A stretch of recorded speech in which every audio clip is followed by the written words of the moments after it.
ខ្ញុំបានមកដល់ទីតាំងបានលេកាស៊ីវីឡានៅក្នុងបរិយាវិលៀមខ្ញុំធ្លាប់តែឃើញនៅក្នុងបណ្ដាញសង្គមប៉ុន្តែឥឡូវនេះខ្ញុំមកដល់ទីតាំងផ្ទាល់ពិតជាស្រស់ស្អាតមែនទែន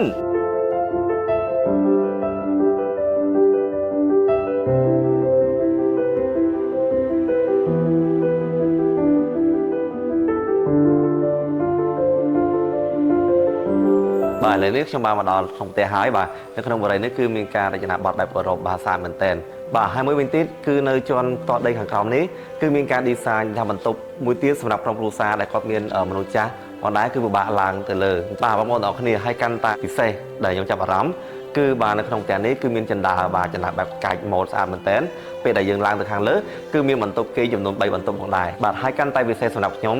គឺវេទិកាមានការធំទូលាយក៏ដូចជាការ design បាទមើលទៅរៀងជាប្រអប់ផងដែរហើយទីតាំងនេះនៅក្នុងបរិយាវិលៀមដែលយើងជិះពីបាទ Eon Mall សែនសុខបាទរយៈពេលត្រឹមតែ25នាទីបាទសម្រាប់ពុកម៉ែបងប្អូនទាំងអស់គ្នាបើសិនជាចង់បានបាទលក្ខណៈផ្ទះធំដីធំម៉ូដស្អាត Complete បរិយាវិលៀម